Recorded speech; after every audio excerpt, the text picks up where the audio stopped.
അതൊരു ഞാൻ പറഞ്ഞത് ഒരു ലീഗൽ പരാതിയുടെ ഘട്ടത്തിലേക്ക് കാര്യങ്ങൾ ആ സമയം വന്നിട്ടില്ല. അത് വരുന്നതിന് മുമ്പ് ഈ ആക്ഷേപങ്ങളുടെ സമയത്ത് പാർട്ടി എടുത്ത സസ്പെൻഷൻ നിലനിന്നു. ആ നടപടി പാർട്ടി പിൻവലിച്ചിട്ടില്ല. പ്രാദേശികമായി അവിടുത്തെ ഇപ്പം ഇദ്ദേഹത്തിൻ്റെ തെരഞ്ഞെടുപ്പിൽ സഹായിച്ചിട്ടുള്ള ആളുകൾ അദ്ദേഹത്തിൻ്റെ സാന്നിധ്യം അവരുടെ ഇലക്ഷനുമായി ബന്ധപ്പെട്ട് അവർ ഡിമാൻഡ് ചെയ്തല്ലാതെ അതൊരു പാർട്ടി ഒഫീഷ്യൽ ചാനൽ വഴി ഇന്ന സ്ഥലങ്ങളിൽ രാഹുൽ പ്രചരണത്തിന് പോട്ടെ എന്ന് കോൺഗ്രസ് പാർട്ടിയുടെ ഒരു ഘടകവും തീരുമാനിച്ചിട്ടില്ല.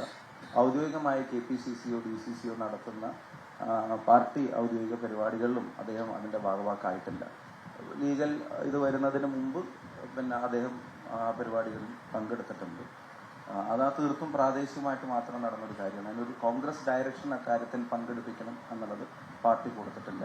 ഇപ്പോഴും ഇപ്പം പുതിയ സാഹചര്യത്തിൽ പാർട്ടി അത്തരമൊരു ഡയറക്ഷൻ ഇനി കൊടുക്കണം അല്ലെങ്കിൽ പങ്കെടുപ്പിക്കണം എന്നൊന്നും പാർട്ടി കൊടുക്കാനും ഉദ്ദേശിച്ചിട്ടില്ല.